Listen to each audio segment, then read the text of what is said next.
मैं शहर में अपने मामू के घर में रहता था। वह सऊदीया में एक बड़ी कंपनी में नौकरी करते थे। मैं और मामी घर में अकेले रहते थे। मामी इंतहाई खूबसूरत और जवान थी। एक दिन जब मैं कॉलेज से वापस आया तो मामी के कमरे का दरवाजा खुला था। जैसे ही मैंने अंदर झांका तो मेरे पैरों तले जमीन निकल गई, क्योंकि मामी तो कभी कभी इंसान को अपनी आंखों पर यकीन करना मुश्किल हो जाता है। और यह लम्हा मेरे लिए भी ऐसा ही था। जो कुछ भी मैं देख रहा था उस पर यकीन करना मेरे लिए नामुमकिन था। मैं कैसे मान लेता कि मामू की बीवी उनके पीठ पीछे ऐसा भी कर सकती है।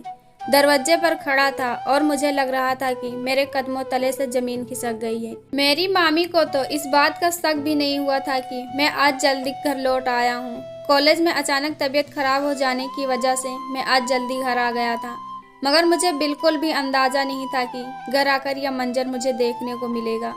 मेरी वह मामी जिस पर मुझे बहुत ही नाज था और मेरी ख्वाहिश थी कि मेरी बीबी भी मेरी मामी जैसी हो, वह सब भरम पल भर में मिट्टी हो गए थे। मैं दबे कदमों वापस लौट गया था। मैं नहीं चाहता था कि मेरी मामी को मेरी मौजूदगी का महसूस हो और हम दोनों के बीच में जो इज्जत है वह खत्म हो जाए, वरना हम दोनों शायद एक दूसरे से कभी भी नजरें मिलाने के काबिल न रहते। मैं घर से निकलकर बेमकसद सड़क पर चला आया और मेरे आंखों के सामने बस एक ही बात चल रही थी, जो मामी के कमरे का था। मेरी मामी जिस हाल में कमरे में थी वह बयान करते हुए भी मेरी जुबान लर्ज जाती है। कोई भी इज्जतदार मर्द इस बात को बर्दाश्त नहीं कर सकता कि उसके घर या खानदान की कोई औरत इस तरह उसकी नज़रों के सामने इस तरह खानदान की इज्जत को नीलाम कर दे। मुझे मामी के साथ रहते हुए 6 महीने होने वाले थे, लेकिन इन 6 महीनों में एक बार भी मुझे इस बात का एहसास ना हुआ कि मेरी मामी के दिल में क्या चल रहा है। इज्जतदार और नेक मेरी मामी नजर आने वाली आज सारी हदें पार कर दी थी। यह जानकर आपके भी रोंगटे खड़े हो जाएंगे कि मेरी मामी अपने शौहर के गैर मौजूदगी में उसके ही घर में क्या कर रही थी। मेरा नाम साजिद है। मेरा ताल्लुक बिहार के औरंगाबाद से है और फिर मेरी ज़िंदगी में वह वक्त आया जब अच्छी पढ़ाई करने के लिए शहर जाना पड़ा। मेरे मासी हालात इतने अच्छे नहीं थे कि मैं हॉस्टल का खर्चा उठा पाता, इसलिए जब मैं शहर गया तो पढ़ाई के साथ साथ अपनी छोटी मोटी नौकरी भी शुरू कर दी। शहर में मेरे मामू भी रहते थे, लेकिन मुझे उनके घर जाना कुछ बेहतर न लगा, क्योंकि उनकी शादी को 2 महीने ही हुए थे और 15 दिन में उन्हें वापस सऊदीया चले जाना था। लेकिन जैसे ही मेरे मामू का इस बात को पता चला कि मैं पढ़ाई के लिए शहर आया हूँ और उनसे मिला तक नहीं, तो वह फ़ोन करके मुझसे बहुत ज़्यादा नाराज़ हो गए। उन्हें मुझसे ऐसे रवैया की उम्मीद बिल्कुल ना थी। मैंने डरते हुए मामू से बताया कि उनकी नई नई शादी की वजह से मैं उनके घर नहीं आया कि कहीं मेरी वजह से वह लोग परेशान ना हो जाएं। यह सुनकर तो मामू बहुत गुस्सा हो गए और कहने लगे कि मामी तुम्हारी बहुत ही अच्छी है और बहुत प्यार करने वाली है, तुम एक दफ़ा घर तो आओ, तुम्हें खुद पता चल जाएगा। मामू की नाराज़गी को देखते हुए मैं उनके घर चला गया। मैं पहली बार आमने सामने अपनी मामी से मुलाकात कर रहा था। कुछ प्रॉब्लम की वजह से मैं उनकी शादी में भी न जा सका। मामी से मिलकर तो मैं हैरान ही रह गया। उम्र में मेरे मामू से आधी और इंतहाई हसीन व जमील और खूबसूरत थी। शायद यह सब मामू की सऊदीया की नौकरी और पैसे का कमाल था। मामी मुझसे बहुत ही प्यार से पेश आई और कहने लगी, साजिद, यह तो बहुत ही बुरी बात है। जब यहाँ पर तुम्हारे रिश्तेदार मौजूद हैं तो इस तरह से तुम्हें हॉस्टल में ज़िंदगी गुजारने की क्या बात है। कल ही अपना सामान उठाओ और हमारे घर में आ जाओ। अभी तुम्हारे मामू के जाने में 25 दिन बाकी हैं और तुम्हारे मामू के जाने के बाद भी यह घर तुम्हारा ही रहेगा। मुझे तुम्हारे यहाँ रहने पर कोई दिक्कत नहीं, बल्कि अच्छा है, मुझे भी एक सहारा मिल जाएगा। वरना मैं तो यही सोच सोच कर परेशान थी कि तुम्हारे मामू के जाने के बाद अकेली किस तरह रहूँगी। मामी की बातें सुनकर मैं उनके अखलाक और अंदाज से बहुत इम्प्रेस हुआ।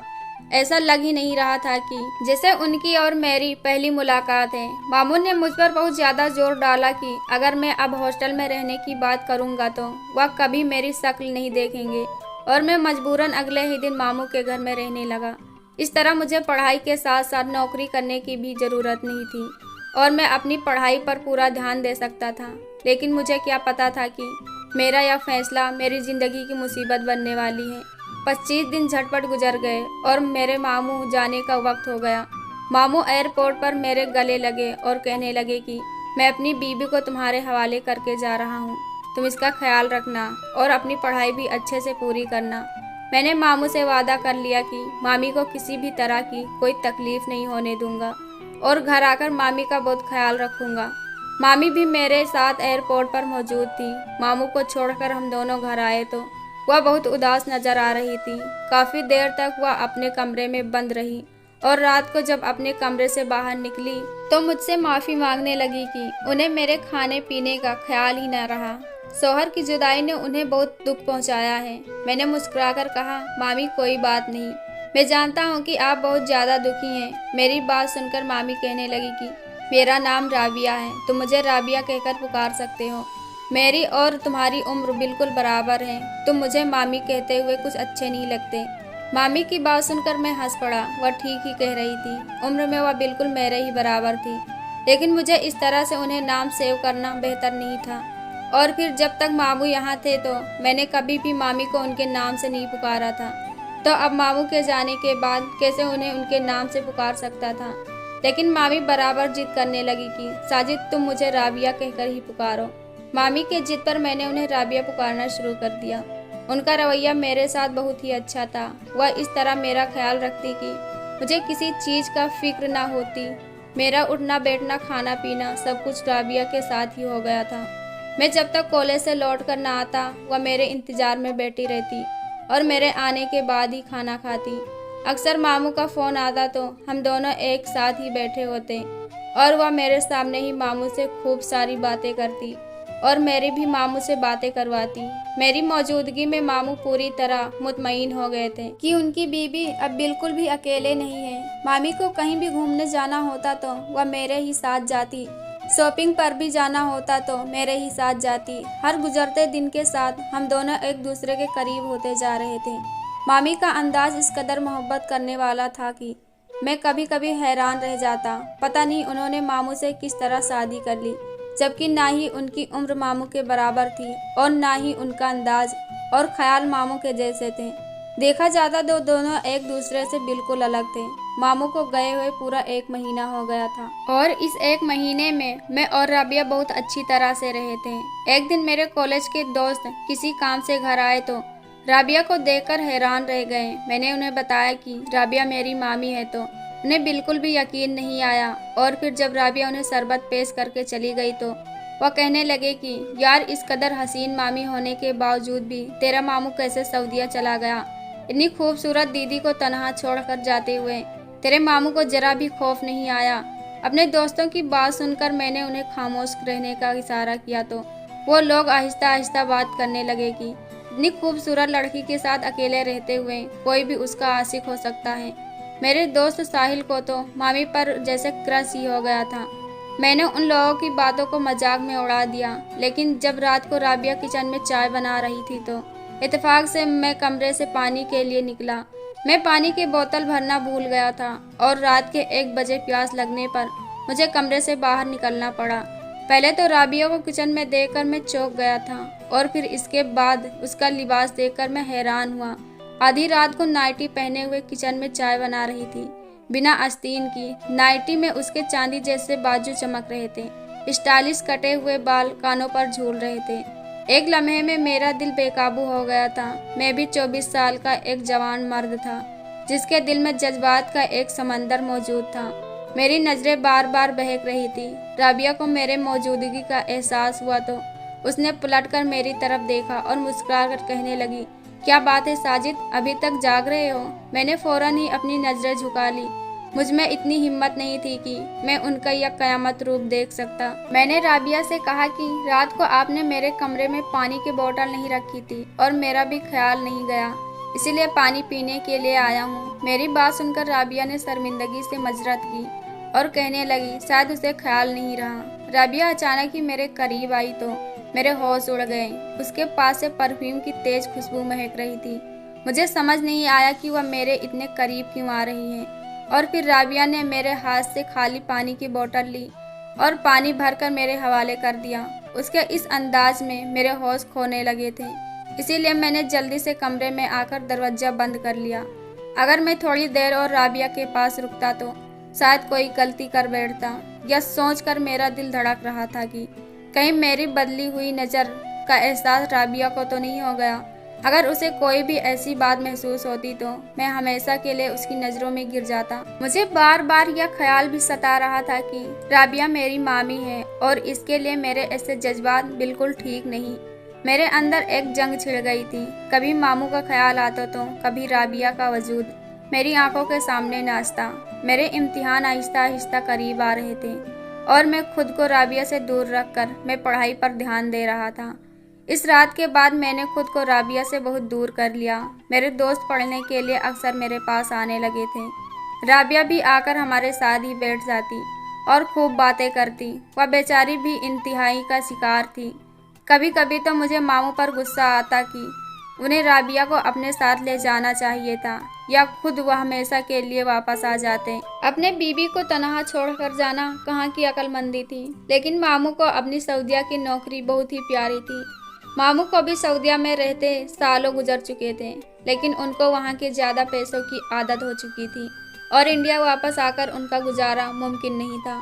मेरे दोस्तों को भी मामी के साथ अच्छी खासी दोस्ती हो चुकी थी और अब हम सबके बीच में कोई पर्दा नहीं था। मामी खुद ही मेरे दोस्तों को कहती कि वह यहीं आकर पढ़ाई किया करें, इस तरह उनका दिल भी लग जाता है। हमारे इम्तिहानों का सिलसिला भी शुरू हो चुका था और कॉलेज में पढ़ाई भी बहुत ज़्यादा हो रही थी। मैं हद से ज़्यादा बिजी था। राबिया अक्सर ही मुझसे इस बात की शिकायत करने लगी कि मैं अब ना पहले की तरह उससे बात करता हूँ और ना ही उसे बाहर लेकर जाता हूँ। मैंने राबिया से वादा कर लिया कि मैं इम्तिहान के बाद उसे ज़रूर बाहर ले जाऊँगा और फिर राबिया की नाराज़गी को दूर करने के लिए एक रात में बाहर का खाना लेकर आया और हम दोनों ने एक साथ बैठकर खाना खाया और काफ़ी देर तक एक साथ वक्त गुजारा। उस रात मैंने पढ़ाई भी ना की और जल्दी सो गया। सुबह जब कॉलेज गया तो बाहर के खाने ने मेरी तबीयत खराब कर दी और मेरे पेट में बहुत तेज़ दर्द था और मुझे पलटी हो रही थी। मैं गांव का रहने वाला था। मुझे ताज़ा और देसी खाने की आदत थी। शहर का खाना शायद मुझे रास नहीं आया था और जब 11 बजे के करीब मेरी तबीयत बहुत ज़्यादा ख़राब हुई तो मैंने कॉलेज से आधी छुट्टी ले ली। मैंने सोचा था कि घर जाकर आराम करूँगा क्योंकि मुझे जल्दी ठीक होना था कि मेरे इम्तिहान अच्छे हो सके। मगर मुझे क्या पता था कि घर जाकर मुझे एक ऐसा मंजर देखने को मिलेगा जिसे देखने के बाद शायद मैं अपने पैरों पर खड़ा होने के काबिल नहीं रहूँगा। आमतौर पर साकिर के साथ ही उसकी मोटरसाइकिल पर आता जाता था, लेकिन आज साकिर छुट्टी पर था, इसलिए मुझे ऑटो से घर आना पड़ा। अगर साकिर होता तो मुझे इतनी परेशानी ना होती। मेरे पास घर की चाबी थी, इसीलिए मैं खामोशी से दरवाज़ा खोलकर घर के अंदर दाखिल हो गया क्योंकि मेरे मुताबिक इस वक्त राबिया गहरी नींद में सो रही होती। लेकिन जैसे ही मैं राबिया के कमरे के दरवाजे पर पहुंचा तो मेरे होश उड़ गए। उसके कमरे का दरवाज़ा खुला हुआ था और जब मैंने कमरे में झांका तो मुझे लगा कि मेरे सर पर आसमान टूट पड़ा है। राबिया जिस हाल में अंदर मौजूद थी उसे देखकर मेरा खून खौल उठा क्योंकि वह तनहा नहीं थी, उसके साथ मेरा सबसे अच्छा दोस्त साकिर भी मौजूद था। साकिर की इस वक्त यहाँ मौजूदगी ने मुझे हिलाकर रख दिया था और इस वक्त राबिया के वजूद ने मेरा शक यकीन में बदल गया था। वे दोनों मेरे पीठ पीछे जो खेल रचा रहे थे इसके बारे में तो सोच भी नहीं सकता था। यह शहर तो मेरी सोच से कहीं ज़्यादा आगे था। राबिया हंसते हुए मेरे दोस्त साकिर से कह रही थी कि तुम्हारा दोस्त तो बहुत ही नामर्द किस्म का लड़का है। कितनी दफ़ा मैंने उसे अपनी ओर खींचने की कोशिश की, लेकिन मेरी खूबसूरती और यह हुस्न जैसे उसके लिए कोई मायने ही नहीं रखता। और फिर हर गुजरते दिन के साथ मुझे इस बात का यकीन हो गया कि वह पूरी तरह नामर्द है, जिसे मैं तन्हाई में कुछ नहीं लगती थी और उसने मेरी तरफ नज़र भी नहीं उठाकर देखा।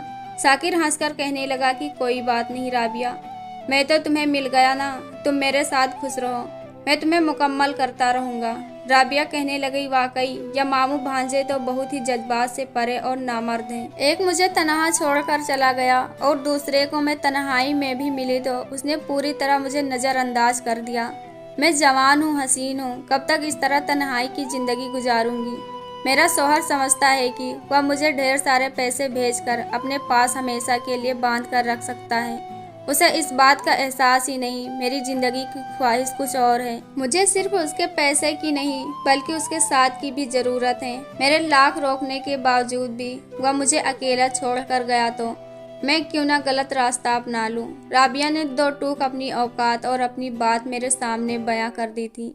मैं घर से बाहर निकल आया था, क्योंकि अगर मैं आज उसके सामने चला जाता तो शायद फिर कोई रिश्ता बाकी न रहता। मैं गार्डन में बैठा सोच रहा था कि गलत राबिया है या फिर मामू। यह सच था कि मामू राबिया को तनहा छोड़कर चले गए थे और उन्हें ऐसा हरगिज नहीं करना चाहिए था। लेकिन राबिया ने जिस तरह उनके एतबार की धज्जियां बिखेरी थी, वह भी तो ठीक नहीं था। बहुत सोच समझ कर मैंने एक फैसला किया कि और अपने मामू को फ़ोन किया और उन्हें बताया कि राबिया उनके बगैर बिल्कुल भी ठीक नहीं। वह सारा वक्त उदास रहती है और अगर ऐसा ही रहा तो वह शायद तन्हाई में ही मर जाएगी। इसीलिए मामू उसे अपने पास बुला लें। मेरी बात सुनकर मामू भी कहने लगे कि मेरे लिए भी तन्हा रहना मुश्किल हो गया है, इसीलिए मैं अगले हफ्ते खुद ही वापस आ रहा हूँ और मैं राबिया को सरप्राइज देना चाहता हूँ। इसीलिए यह बात मैंने उसे नहीं बताई। मामू की बात सुनकर मैं मुतमईन हो गया था। मैंने दोबारा हॉस्टल में रहने की बात कर ली थी और अपना सारा सामान समेट लिया था। मेरी मामी ने मुझे प्यार से इसलिए रोका था क्योंकि वह मेरा फ़ायदा उठाना चाहती थी। जब मैंने उनकी बात पर ध्यान न दिया तो उन्होंने मेरे दोस्त को निशाना बना लिया। मुझे यकीन था कि मामू के आने के बाद वह ऐसी कोई हरकत नहीं करेंगी। मैं नहीं चाहता था कि उनका रिश्ता ख़त्म हो जाए, क्योंकि गलती दोनों तरफ से हुई थी। इसीलिए मैंने सारी सच्चाई अपने सीने में दफन कर ली थी और मामू के आने के बाद खुशी से दोबारा हॉस्टल में रहने लगा था। शाकिर का उस घर में आना जाना मेरे ही वजह से था और जब मैं ही नहीं रहा तो उसका वहाँ कोई काम न था। आप लोग कमेंट में मुझे ज़रूर बताइएगा कि जो फैसला मैंने किया, क्या वह सही था या गलत था। क्या मुझे अपने मामू को राबिया की हरकतों को बता देना चाहिए था? मैंने ठीक किया या गलत, कमेंट में ज़रूर बताएं। कहानी पसंद आए तो वीडियो को लाइक करो, चैनल को सब्सक्राइब करो। हम ऐसी कहानी आपके लिए लाते रहेंगे। धन्यवाद।